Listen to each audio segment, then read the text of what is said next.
Friends, welcome back. तो friends, अभी की न्यूज़ है, पुतिन ने बोला पीएम मोदी से झूठ है, अचानक लिया बड़ा फैसला, सब हैरान। Putin army news, Russia Ukraine war. नहीं, इसमें कोई झूठ वाली झूठ बात क्या नहीं बोल रहे है। हैं, वही तो मेरे को लग रहा है। जब मोदी जी ने कहा था ये टाइम नहीं है वॉर का, हाँ, और शी जिनपिंग ने भी यही कहा था कि वॉर मत करिए, उसके इमीडिएटली बाद मेरे ख्याल हाँ, से मिस्टर पुतिन की ऑलरेडी अनाउंसमेंट आ गई थी कि हम क्या? वॉर जो हम हमारा चल रहा है वो चलता रहेगा। ओ, इनफैक्ट हम 30,000 या और री भेज रहे हैं अपने रिजर्व से। मतलब क्योंकि अब यूक्रेन जीतने लग गया था, जीतने नहीं कह सकते, मतलब यूक्रेन पीछे अपने नहीं हो रहा, एरियाज को वापस वापस ले रहा ले। था।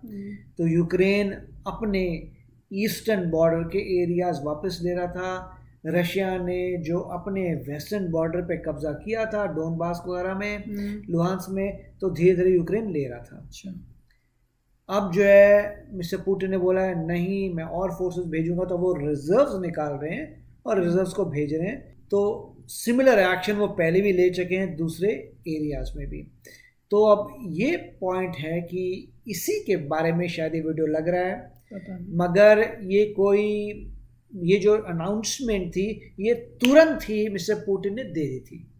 नहीं, पर जब यहाँ पे न्यूज आ गई थी कि मिस्टर पुतिन की स्टेटमेंट आ गई है कि हम तो भैया लड़ते रहेंगे और इनफैक्ट इंक्रीज करेंगे। पर जब मोदी जी के साथ टॉक करी थी तो ये पुतिन ने तो यही बोला था कि हाँ, हम भी कोशिश कर रहे हैं कि वो करें, पर यूक्रेन बातचीत को तैयार नहीं है, या कुछ इस टाइप से तो कुछ स्टेटमेंट उसमें यही तो पॉइंट है कि यूक्रेन को ये बोला था कि तुम अपने आर्म्स एंड एम्यूनिशन रख दो नीचे और हम तुम्हारी गवर्नमेंट चलाएंगे, ये करेंगे। तो वो कह रहे हैं कि इसमें तो कोई बनता ही नहीं है, हम तो लड़ेंगे। कौन सी कंट्री बोलेगी? तो वही तो है ना, जब आप किसी को ऐसा ऑप्शन दे रहे हैं जो अगला बंदा एक्सेप्ट कर ही नहीं सकता, तो क्या बात है इसमें? वही है ना, जब एक बार दोनों अपने में खड़े हैं तो कैसे वॉर रिजॉल्व होगी। तो चलो पहले वीडियो देखते हैं कि क्या यही एक चीज़ है जिसकी कि कुछ और कोई और भी एक नई न्यूज़ आई है। तो वीडियो शुरू करते हैं। वीडियो शुरू करने से पहले अगर आप चैनल पर नए हो और आपने अभी तक सब्सक्राइब नहीं किया तो जल्दी से पहले सब्सक्राइब के बटन और बेल आइकन को क्लिक कर लो, ताकि आपको हमारे सारे न्यू वीडियोस के नोटिफिकेशन मिल जाएं जैसे हम अपलोड करें। अगर आपको वीडियो पसंद है प्लीज लाइक एंड शेयर। चलिए शुरू करते हैं। इस वक्त पूरी दुनिया में सिर्फ पीएम मोदी और राष्ट्रपति पुतिन की चर्चा है। एससीओ समिट में पीएम मोदी ने पुतिन से कहा था कि ये युद्ध का समय नहीं है। पीएम मोदी ने कहा कि डायलॉग और डिप्लोमेसी से मामले को सुलझाना होगा। पुतिन ने भी कहा था कि वो जल्द से जल्द युद्ध को रोकने की कोशिश करेंगे, लेकिन अब कुछ ऐसा हुआ है जिसने पूरी दुनिया को हिलाकर रख दिया है। व्लादिमीर पुतिन अचानक रूस के एक टीवी पर आए और देश के नाम संबोधन दिया। पुतिन के संबोधन के बाद पश्चिमी देशों में हड़कंप मच गया। अपने संबोधन में पुतिन ने अमेरिका और नाटो देशों को परमाणु युद्ध की चेतावनी दे दी। पुतिन ने 3 लाख रूसी सैनिकों को जंग के लिए तैयार होने का ऑर्डर दे दिया है। यूक्रेन से जारी जंग के बीच में पुतिन के इस आदेश ने सबको हिलाकर रख दिया है। द्वितीय विश्व युद्ध के बाद ये पहला मौका है जब रूस अपनी सेना को मोबिलाइज करेगा। पुतिन ने कहा कि ये कोई झांसा नहीं है, हम रूसी नागरिकों की रक्षा के लिए अपनी पूरी ताकत लगा देंगे। यह माना जा रहा है कि रूस अब यूक्रेन युद्ध में और भी ज्यादा ताकत झोंकेगा।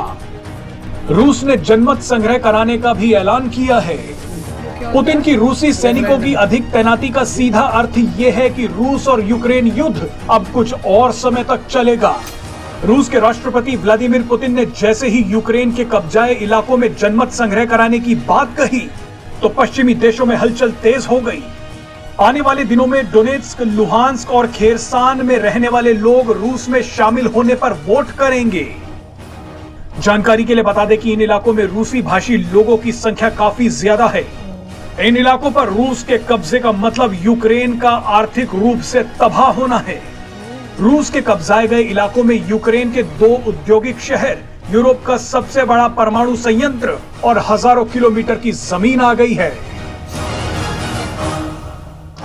तो काफी अच्छा वीडियो था और वही बात थी जो हम लोग कह रहे थे, पर इसमें एडिशनल था ना कि न्यूक्लियर का भी धमकी दी है। नहीं, उन्होंने ये कहा है कि भाई अगर हमारी जान जा रही होगी तो हम न्यूक्लियर वेपन्स यूज करेंगे। वो पहले भी कह चुके कि अगर हमें थ्रेट हुआ अगर उनका ये मतलब था कि अगर सभी यूरोपियन और यूएसए सबके सब एकजुट होके अगर हमें हराने की कोशिश करेंगे तो अपनी जान बचाने के लिए हम न्यूक्लियर वेपन्स यूज़ करेंगे।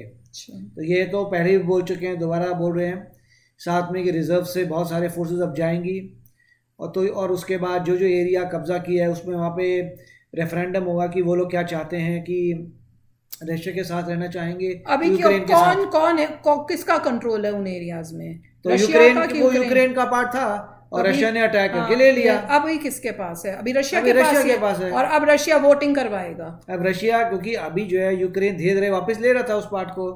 तो पहली बात तो ये है कि देखिए अब जो डोनबास का लुहांस्क कह रहे हैं वो एरियाज में सेपरेटिस्ट पहले से फाइट कर रहे थे। ओके, अनस्टेबिलिटी थी तो रशिया आया, रशिया ने वो एरिया ले लिया अपने पावर से। उसके बाद यूक्रेन वापस फाइट बैक करके थोड़ा थोड़ा वापस ले रहा है। अब रशिया कह रहा है कि हम और बंदा भेजेंगे जिसे तुम ना ले पाओ, और जहाँ जहाँ हमने ले लिया है वहाँ पे लोकल रेफरेंडम होगा, लोग चूज करेंगे कि उनको रशिया के साथ रहना है कि यूक्रेन के साथ रहना है। अच्छा, राइट।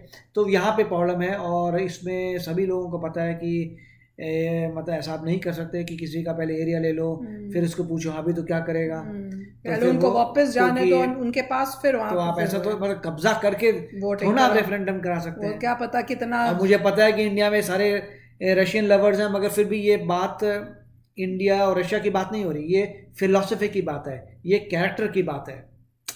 हाँ, मैं तो वही सोचूं कि अगर की बात इसमें छोटी सोच है कि यार दोस्ती के बारे में सोचोगे, बड़ी सोच है कैरेक्टर की बात, राइट एंड रॉन्ग फिलॉसफिकल बात है, राइट एंड रॉन्ग की बात है, कैरेक्टर की बात है। कल को आपके साथ कोई करेगा तो क्या करोगे? मैं उसी एंगल से सोच रही थी कि ठीक कर रहे हैं कि नहीं, कि इंडिया का पार्ट सोचो चाइना ने ले लिया और कंट्रोल करके कहा कि मैं वोटिंग करो। ऐसे कैसे वोटिंग कर लेगा भाई? पहले हमारे को वापस दो हमारा लैंड, फिर हम वोटिंग कराएंगे कि हमारे ये लोगों को क्या चाहिए। और अगर किसी एरिया में, अगर कोई कंट्री का एरिया है वहाँ पे लोग कहते हैं नहीं नहीं जी दंगा फसाद कर रहे हैं, टेररिज्म कर रहे हैं, और ये कह रहे हैं कि भाई उनकी डिमांड है इधर से करो, जैसे कश्मीर का। हाँ, तो ऐसा कश्मीर में भी तो कैसा किया हुआ था, जिसकी कंट्री है वोटिंग हो जाएगी, जिसकी कंट्री है सो कंट्री है। और ये कहना कि भाई हमें थ्रेट है, आपको थ्रेट कैसे हो सकती है अगर आपने अटैक किया, राइट? अगर रशिया कहता है कि हमें थ्रेट हो रही है तो थ्रेट कैसे है? वो तो आपने अटैक किया, राइट? जो अटैक कर रहा है उसे क्या थ्रेट हो गया?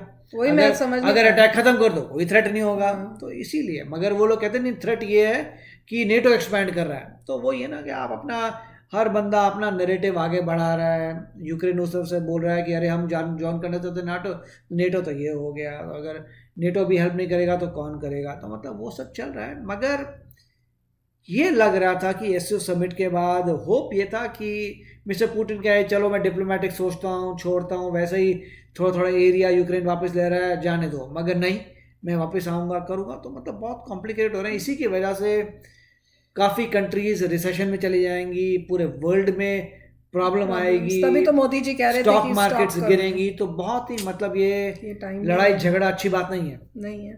मोदी जी वही तो समझाने की कोशिश करते, बोल रहे थे कि उनको रशिया को भी नुकसान हो रहा है, यूक्रेन को भी नुकसान हो रहा है, पूरे वर्ल्ड रशिया को तो हो ही रहा है, क्योंकि रशिया के पास एक ही चीज बची थी, वो थी मिलिट्री। अब मिलिट्री भी यहाँ पे अपने यूज करते चले जाओगे, क्या बचेगा? पैसा तो बचा ही नहीं है। बहुत ही बुरी सिचुएशन, रिजॉल्व होने की जगह ऐसे टाइम पास हो रहा है, वो और भी कॉम्प्लिकेटेड होता जा रहा है, लग रहा है। तो चलो फ्रेंड्स, चलते हैं, मिलेंगे नेक्स्ट वीडियो में बहुत ही जल्द। Till then take care and bye bye. तो अगर आप मेरे इस चैनल पे नए हो तो जल्दी से सब्सक्राइब के बटन को हिट करो और बेल आइकन को क्लिक करो, ताकि आपको मेरा जब नया वीडियो मैं लगाऊं आपको उसके बारे में जल्दी से पता चल जाए।